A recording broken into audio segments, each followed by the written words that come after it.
Halo semuanya. Perkenalkan, nama saya Yusuf Hasan Junianto dengan NIM 2022-021097.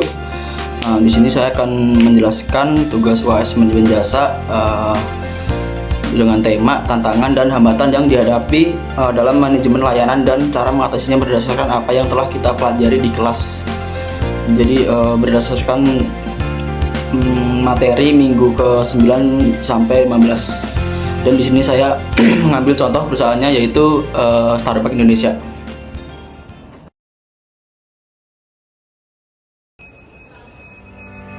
Starbucks, tempat di mana setiap secangkir kopi menceritakan kisah passion dan kebersamaan. Didirikan pada tahun 30 Maret 1971 di Pike Place Market, Seattle, Amerika Serikat oleh 3 sahabat, Jerry Baldwin, Jeff Siegel, dan Gordon Bowker. Kami memulai sebagai toko kecil yang menjual biji kopi berkualitas tinggi. Terinspirasi oleh pemanggang kopi legendaris Alfred Pitt, kami bukan sekedar penjual kopi, kami adalah third place.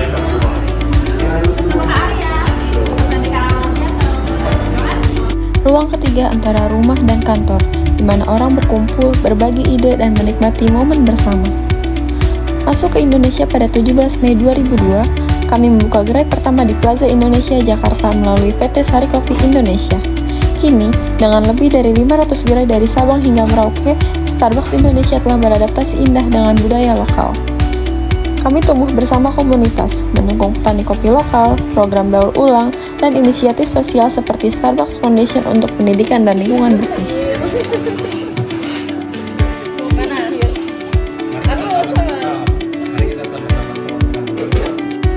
Visi kami tetap sama, menginspirasi dan memelihara semangat manusia. Satu tetangga, satu cangkir, satu komunitas pada satu waktu. Bergabunglah dengan kami, rasakan kehangatan kopi yang menyatukan dunia. Pembahasan pertama ada relationship marketing di Starbucks Indonesia. Menurut Lovelock dan Wright, relationship marketing berfokus pada membangun, mempertahankan, dan memperkuat hubungan jangka panjang dengan pelanggan, bukan hanya mengejar transaksi saat. Starbucks Indonesia menerapkan relationship marketing melalui yang pertama ada Starbucks Rewards atau loyalty program, yang kedua personalisasi nama pelanggan di gelas, yang ketiga penawaran khusus ulang tahun, yang keempat komunikasi dua arah melalui aplikasi dan media sosial. Pendekatan ini mendorong pelanggan naik dalam leader of customer relationship dari prospek ke first time customer ke repeat customer ke klien ke advocate. Banyak pelanggan Starbucks Indonesia sudah berada di level advocate karena mereka secara sukarela merekomendasikan Starbucks di media sosial, membawa teman, dan menjadikan Starbucks sebagai bagian dari gaya hidup. Hal ini menunjukkan bahwa Starbucks berfokus pada customer lifetime value atau CLV, bukan sekedar penjualan harian. Jelasan kedua ada service recovery di Starbucks Indonesia. Dalam industri jasa, kegagalan layanan tidak dapat dihindari. Lovelock and Wright menegaskan bahwa yang membedakan perusahaan biasa dan luar biasa adalah cara mereka menangani kesalahan. Starbucks Indonesia menerapkan service recovery framework seperti permintaan maaf secara tulus, penggantian minuman jika pesanan salah, dan barista diberi wewenang langsung untuk menyelesaikan masalah tanpa birokrasi. Fenomena ini dikenal sebagai service recovery paradox, di mana pelanggan yang mengalami kegagalan layanan tetapi ditangani dengan baik justru menjadi lebih loyal. Starbucks tidak sekedar memperbaiki kesalahan, tetapi memulihkan hubungan emosional dengan pelanggan. Penjelasan selanjutnya ada customer complaint dan response.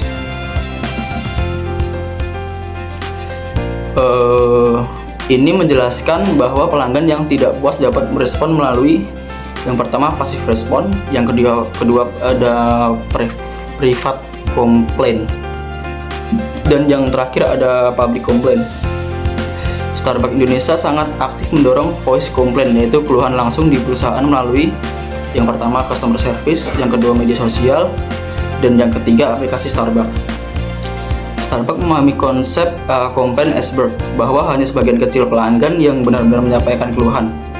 Oleh karena itu, Starbucks menganggap keluhan sebagai hadiah karena memberikan insight untuk perbaikan layanan. Respon cepat dan empatik Starbucks di media sosial menunjukkan bahwa mereka tidak takut pada keluhan, tetapi justru memanfaatkannya untuk meningkatkan kualitas layanan. Penjelasan selanjutnya ada physical evidence dan servicescape Starbucks. Servicescape adalah lingkungan fisik tempat layanan diberikan dan sangat memengaruhi persepsi pelanggan. Starbucks Indonesia sangat kuat dalam pengelolaan servicescape melalui yang pertama ada interior hangat dan nyaman, yang kedua ada aroma kopi yang konsisten, yang ketiga ada musik dengan tempo santai, yang keempat ada tata ruang yang mendukung interaksi maupun privasi, yang cukup. Servicescape Starbucks berperan sebagai yang pertama ada package, yaitu memberi kesan pertama yang berkualitas. Yang kedua ada facilitator, yaitu memudahkan alur pelayanan. Yang ketiga ada socializer, yaitu membentuk perilaku pelanggan seperti duduk santai, bekerja, dan diskusi. Yang keempat ada differentiator, yaitu membedakan Starbucks dari cafe shop lain. Lingkungan Starbucks bukan hanya tempat minum kopi, tetapi tempat third place antara rumah dan kantor. Dan penjelasan selanjutnya ada digital servicescape Starbucks. Dalam era digital, bukti layanan tidak hanya fisik tetapi juga digital. Starbucks Indonesia mengelola digital servicescape melalui yang pertama ada aplikasi Starbucks Rewards, yang kedua ada UI atau UX yang sederhana, yang ketiga pemesanan digital, yang keempat digital resep dan notifikasi personal. Digital servicescape Starbucks berfungsi sebagai yang pertama ada package atau tampilan profesional dan terpercaya. Yang kedua ada facilitator, yaitu mempermudah pemesanan. Yang ketiga ada socializer atau mengarahkan interaksi pelanggan. Dan yang terakhir ada differentiator, yaitu pengalaman digital yang konsisten dengan brand. Setiap klik dan desain di aplikasi Starbucks mendukung pengalaman layanan yang mulus. Yang selanjutnya ada peran SDM dan service quality di Starbucks.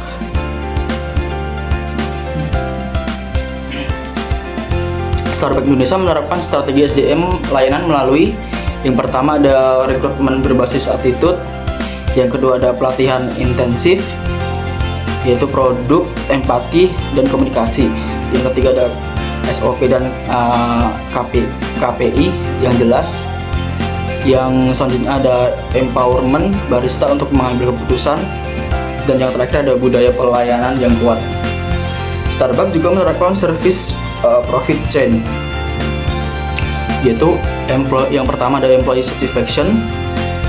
Employee satisfaction menghasilkan service quality menghasilkan customer satisfaction menghasilkan loyalty menghasilkan profitability. Pelatihan Starbucks tidak hanya teknis tetapi juga emosional labor, karena barista harus tetap ramah dan hangat dalam berbagai situasi. Oke, dari penjelasan tadi, dari penjelasan semuanya tadi, Starbucks Indonesia membuktikan bahwa service management bukan teori semata, tetapi strategi yang nyata yang terintegrasi. Melalui relationship marketing, service recovery, complaint management, servicescape, digital servicescape, dan strategi SDM, Starbucks berhasil membangun loyalitas pelanggan. Yang kedua menciptakan pengalaman layanan yang konsisten, dan yang terakhir menjadikan pelanggan sebagai bagian dari brand. Oke, sekian penjelasan dari saya. Kurang lebihnya mohon maaf dan terima kasih.